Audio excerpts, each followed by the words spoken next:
Assalamualaikum warahmatullahi. Kembali lagi bersama saya, Vena di channel Ruang Sunyi, yang akan menemani malam kesendirianmu. Sebelum masuk ke ceritanya, tarik selimutmu, matikan lampu kamarmu. Mari simak ceritanya. Jika kamu belum tahu cerita bagian sebelumnya, silahkan klik link di kolom deskripsi. Jika sudah, mari simak cerita selanjutnya. Mungkin cuma perasaanku, gumamnya pelan, lalu kembali mandi dengan cepat. Tak lama kemudian, ia menyelesaikan mandinya dan mengenakan pakaian bersih. Saat membuka pintu kamar mandi, langkahnya langsung terhenti. Pak Suip berdiri di lorong sempit, tepat di depan pintu kamar mandi. Tubuhnya tegap, rokok kretek tergantung di bibirnya. Ia memandang Laksmini sekilas, tak berkata apa-apa. Wajah Laksmini langsung berubah. Ia terkejut, bahkan sempat menutupi dadanya dengan handuk kecil meski sudah berpakaian. "Pak, dari tadi di sini." Pak Suip tak menjawab. Hanya mengangkat alis sedikit, lalu berjalan santai melewatinya, meninggalkan bau asap rokok yang menyengat. Laksmini menatap punggung pria itu menghilang ke dalam ruang tamu. Dadanya masih sesak, bukan karena malu, tapi karena takut. Ia tahu ada yang tidak beres. Dengan napas memburu, Laksmini berlari ke kamarnya, menutup pintu dengan cepat. Tangan gemetar menguncinya dari dalam. Pakaian masih belum sempurna dikenakan. Hanya daster tipis melekat di tubuh yang masih lembab. Rasa takut dan malu bercampur jadi satu. Di balik pintu, langkah berat terdengar mendekat. Lalu, suara gedoran keras menggema. "Mbak, bikinin kopi. Sekarang." Itu suara Pak Suip. Laksmini membisu, memeluk dirinya sendiri. Tubuhnya menggigil. Tapi gedoran itu tak berhenti. Malah makin keras. "Mbak, buka pintunya. Dengar gak?" Dengan keras, pintu didobrak. Kunci kayu tua tak mampu menahan tenaga lelaki dewasa. Pintu terbuka paksa, menghantam dinding. Di ambang pintu, berdiri Pak Suip, matanya liar, napasnya berat, seperti orang kesetanan. Laksmini berdiri kaku, tak sempat bergerak. "Pak, jangan, saya baru ganti baju." Pak Suip tak menggubris. Ia mendekat dengan langkah cepat, dan tanpa aba-aba, tangan kasarnya menarik tubuh Laksmini. Ia mendorong perempuan malang itu ke tempat tidur, menciumi wajah dan lehernya dengan paksa. Laksmini menjerit, "Pak, jangan! Tolong, jangan!" Tapi jeritannya seperti tenggelam di dinding tua rumah itu, tak ada yang mendengar, tak ada yang peduli. Pak Suip mencengkeram kuat, dan di sela-sela gumaman kasar, ia mengancam, "Kamu diam. Kalau nggak nurut, kamu saya usir. Kamu pikir ada orang yang mau terima kamu kerja?" Air mata Laksmini mengalir. Tubuhnya gemetar. Ia menangis dalam ketakutan dan pasrah, tak tahu harus berbuat apa. Jeritan Laksmini menggema dalam kamar sempit itu. Ia meronta, menolak, menangis sekuat tenaga. Tapi di rumah tua yang sepi itu, tak ada yang mendengar. Pak Suip tetap menindihnya, menutup mulutnya dengan tangan kasar, dan melakukan apa yang sudah lama ia niatkan sejak melihat Laksmini pertama kali. Pak Suip senang karena Laksmini walau sudah umur 35 tahun namun dia masih gadis. Air mata Laksmini terus mengalir. Tubuhnya terasa hancur, harga dirinya diinjak-injak. Yang lebih menyakitkan lagi, adalah ketika pria itu selesai, ia hanya berdiri, membenarkan pakaiannya dengan santai, lalu menatapnya tanpa rasa bersalah sedikit pun. "Jangan buka mulut. Kalau kamu ngomong sama siapapun, kamu bisa angkat kaki dari sini. Dan gak akan ada yang percaya omongan kamu." Lalu ia pergi begitu saja, meninggalkan Laksmini dalam diam dan luka yang tak terlihat. Tubuh Laksmini menggigil di atas ranjang. Napasnya tak teratur. Tangannya mencengkeram spray, matanya kosong menatap langit-langit kayu yang mulai rapuh.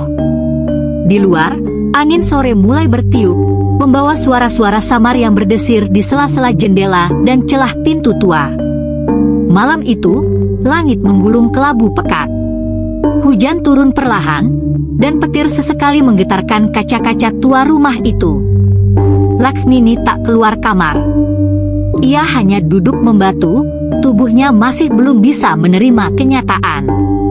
Hari-hari berlalu seolah tak terjadi apa-apa. Rumah itu tetap sunyi, tetap besar dan dingin seperti sebelumnya. Tak satu pun orang tahu, atau mungkin tak ada yang peduli tentang peristiwa kelam yang menimpa Laksmini. Ia tak pernah cerita. Tak ada yang bisa ia percaya. Dan ketakutan akan ancaman Pak Sueb membuatnya memilih diam. Namun diam bukan berarti lupa. Di balik wajah sabar dan langkah kerja kerasnya, Laksmini menyimpan luka dalam yang belum mengering. Ia menyapu lantai dengan tangan gemetar. Ia memasak sarapan sambil menahan muntah. Ia menyuapi Bu Yati yang tetap dingin dan tak bersuara, sambil menahan tangis yang nyaris meledak di setiap sudut mata. Setiap malam, ia memeluk dirinya di balik selimut tipis, membekap isak dengan bantal tua. Siang itu matahari bersinar terik, namun hawa di sekitar rumah tua itu tetap lembab dan dingin, seolah cahaya enggan menyentuh tanahnya. Laksmini baru saja selesai membersihkan kebun belakang, memotong ranting dan menyapu dedaunan kering di sekitar kolam renang yang jarang dipakai. Bajunya basah oleh peluh, tapi ia merasa puas bisa menyibukkan diri untuk melupakan sejenak luka-luka yang belum sembuh. Tiba-tiba, sepasang tangan kasar melingkar dari belakang, mencengkeram tubuhnya erat. Ia terjatuh di rerumputan, dan tubuh kekar itu menindihnya tanpa ampun. "Jangan, Pak, jangan," jerit Laksmini. Matanya membelalak, tubuhnya berusaha melepaskan diri. Namun suara jeritannya tenggelam dalam halaman belakang rumah yang sunyi. Tak ada yang menjawab, tak ada yang menolong. Pak Sueb, sekali lagi, mengulang perbuatan bejatnya. Nafasnya memburu, matanya merah. Ia seperti kesetanan, tak peduli pada tangisan atau tendangan Laksmini. Semua usahanya sia-sia, ia kembali menjadi korban di bawah langit siang yang pura-pura buta. Ketika semuanya selesai, Pak Sueb hanya membetulkan pakaiannya, lalu pergi begitu saja tanpa kata. Seolah-olah yang baru saja terjadi hanyalah rutinitas biasa, dan Laksmini bukan siapa-siapa. Di tengah rumput yang basah dan tubuh yang hancur, Laksmini menangis lagi. Tapi kali ini, bukan hanya air mata yang keluar. Ada sesuatu yang bangkit dalam dirinya. Dendam. Dendam yang dingin, tajam, dan mendalam. 4 bulan berlalu. Perut Laksmini mulai membuncit. Ia mencoba menutupinya dengan kain panjang saat bekerja, tetapi tubuhnya yang semakin lemah dan langkahnya yang lambat mulai memunculkan kecurigaan. Pagi itu, saat ia sedang memotong bawang di dapur, Bu Reni masuk dengan wajah curiga dan suara meninggi. "Laksmini, kamu hamil, ya?" Laksmini terkejut. Pisau hampir terjatuh dari tangannya. Matanya membesar. Tubuhnya membeku. "Bu, saya bisa jelaskan," suaranya gemetar. "Jelaskan? Di rumah saya kamu berani berbuat asusila." Nada Bu Reni berubah menjadi amarah yang menyala-nyala. "Kamu pikir ini tempat apa?" Laksmini menunduk, menangis. Air matanya tak tertahan lagi. Dengan suara tercekat, ia memberanikan diri mengatakan yang selama ini ia pendam. "Saya dipaksa, Bu. Saya, Pak Sueb. Pak Sueb yang..." Tiba-tiba, langkah cepat terdengar dari ruang tamu. Pak Suip datang. Wajahnya merah padam. Pak! Tamparan keras mendarat di pipi Laksmini, membuat tubuhnya terhuyung. Dasar perempuan gak tahu diri. Kamu fitnah saya. Napasnya kasar, mata liar menatap istrinya. Jangan percaya omongannya, Ren. Saya pernah lihat dia sama Tarjo di belakang rumah. Bercumbu. Itu tukang kebun dari rumah sebelah itu. Laksmini membelalak. Tidak, Bu. Saya tidak pernah. Diam, teriak Bu Reni. Wajahnya merah karena marah dan malu. Ia menatap Laksmini seolah menjijikan. Kamu tega hancurkan nama baik keluarga saya? Kamu tidur sama laki-laki sembarangan di rumah ini? Laksmini menggeleng sekuat tenaga sambil menangis. Saya tidak bohong, Bu. Saya tidak pernah sama siapa-siapa. Saya dipaksa. Tapi tak ada yang mau dengar. Suara kebenaran itu menghilang, seperti selalu, ditelan ego dan reputasi. Bu Reni menggenggam perutnya yang naik turun karena marah. Keluar dari rumah ini. Sekarang juga. Dan jangan bawa-bawa anak haram itu ke sini lagi. Laksmini bersimpuh di lantai dapur yang dingin. Tangisnya pecah. Ia memohon. Ia tidak punya tempat lain. Namun Pak Suip mendekat dan menarik lengan Laksmini dengan kasar, mengusirnya keluar sambil melemparkan tas kecil berisi beberapa potong baju. Langit sore menggulung awan kelabu saat Laksmini masih terduduk di depan rumah tua itu. Tubuhnya gemetar dalam dingin, mata bengkak oleh tangis, dan rahimnya sakit karena terlalu banyak menahan beban, baik yang tampak maupun yang tak terlihat. Tapi lebih dari rasa malu atau takut, yang paling menyakitkan adalah ditinggalkan tanpa suara percaya. Ia berdiri perlahan. Langkahnya lunglai, tapi tekadnya kuat. Ia tahu ia tidak punya tempat lain, tidak punya keluarga dekat, dan tak mungkin kembali ke kampung dengan perut begini. Maka dengan sisa tenaga dan rasa putus asa, ia masuk kembali ke dalam rumah yang baru saja mengusirnya. Dari ruang tamu, ia melihat Bu Reni baru saja menuruni lantai atas dan hendak menaiki anak tangga kembali, mungkin ingin menenangkan diri. Dengan cepat, Laksmini menghampirinya. Bu, tolong, saya mohon. Suara Laksmini serak. Saya tidak punya tempat lain. Saya tidak akan ganggu, biarkan saya tinggal di gudang pun tak apa. Bu Reni menoleh, wajahnya masih merah oleh amarah. Dasar perempuan tidak tahu malu. Kamu sudah mencoreng nama saya, masih berani masuk ke sini. Ia melangkah naik ke tangga dengan emosi memuncak, dan Laksmini, yang masih menangis, menggenggam ujung bajunya dari belakang. Bu, saya mohon. Dengan gerakan refleks karena kesal, Bu Reni mendorong tubuh Laksmini menjauh. Tapi dorongan itu terlalu kuat. Kaki Laksmini terpeleset di anak tangga.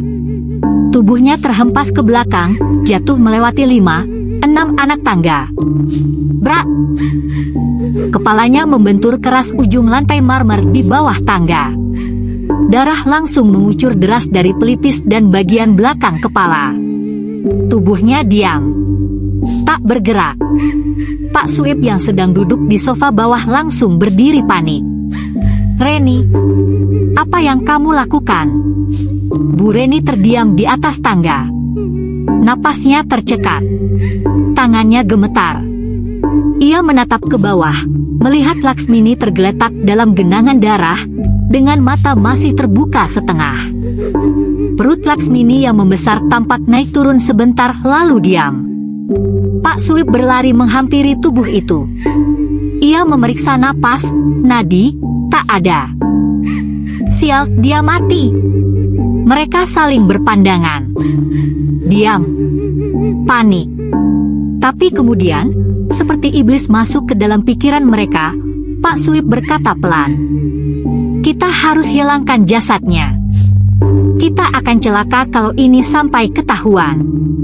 Setelah tubuh Laksmini terhempas dan meninggal di bawah tangga, Pak Sueb dan Bu Reni mulai menyusun rencana untuk menutupi kejadian itu. Kau beli kain kafan. Cepat. Biar aku yang urus dia di rumah, kata Pak Sueb dengan suara serak. Matanya tak bisa lepas dari tubuh Laksmini yang tergeletak dingin di lantai. Bu Reni mengangguk panik dan segera keluar dengan mobilnya. Hujan mulai turun, membuat jalanan licin dan angin berembus kencang. Langit tampak muram seperti ikut mengutuk apa yang baru saja terjadi. Sementara itu, di dalam rumah, Pak Sueb menyeret tubuh Laksmini ke kamar mandi dengan alasan ingin membersihkannya sebelum dikafani. Ia memandikan jenazah Laksmini dalam diam. Air mengalir pelan di tubuh dingin yang tak berdaya itu. Namun, tatapan Pak Sueb tak seperti orang yang berduka. Ada gelap dalam sorot matanya. Nafsu. Dosa yang belum puas meski nyawa telah diambil. Ia kembali melakukan aksi bejatnya ke Laksmini yang sudah meninggal. Tak ada saksi. Tak ada suara. Hanya hujan yang turun deras. Setelah selesai, Pak Sueb menutup tubuh Laksmini dengan kain bersih dan menyeretnya ke ruang tamu. Tak lama kemudian, Bu Reni datang membawa gulungan kain kafan. Dengan tergesa, mereka membungkus tubuh Laksmini. 1 lapis. 2 lapis. Kepala ditutup. Dada dan perut dibalut. Kaki diikat rapat. Wajah Laksmini menghilang di balik kain putih, tapi tatapan kosong terakhirnya masih membayang di kepala mereka.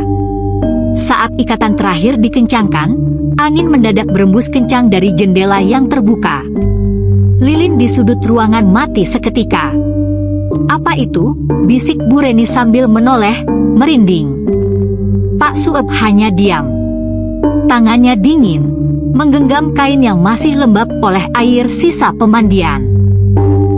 Dan malam itu, mereka menguburkan Laksmini di bawah pohon besar di halaman belakang. Tak ada batu nisan. Tak ada doa.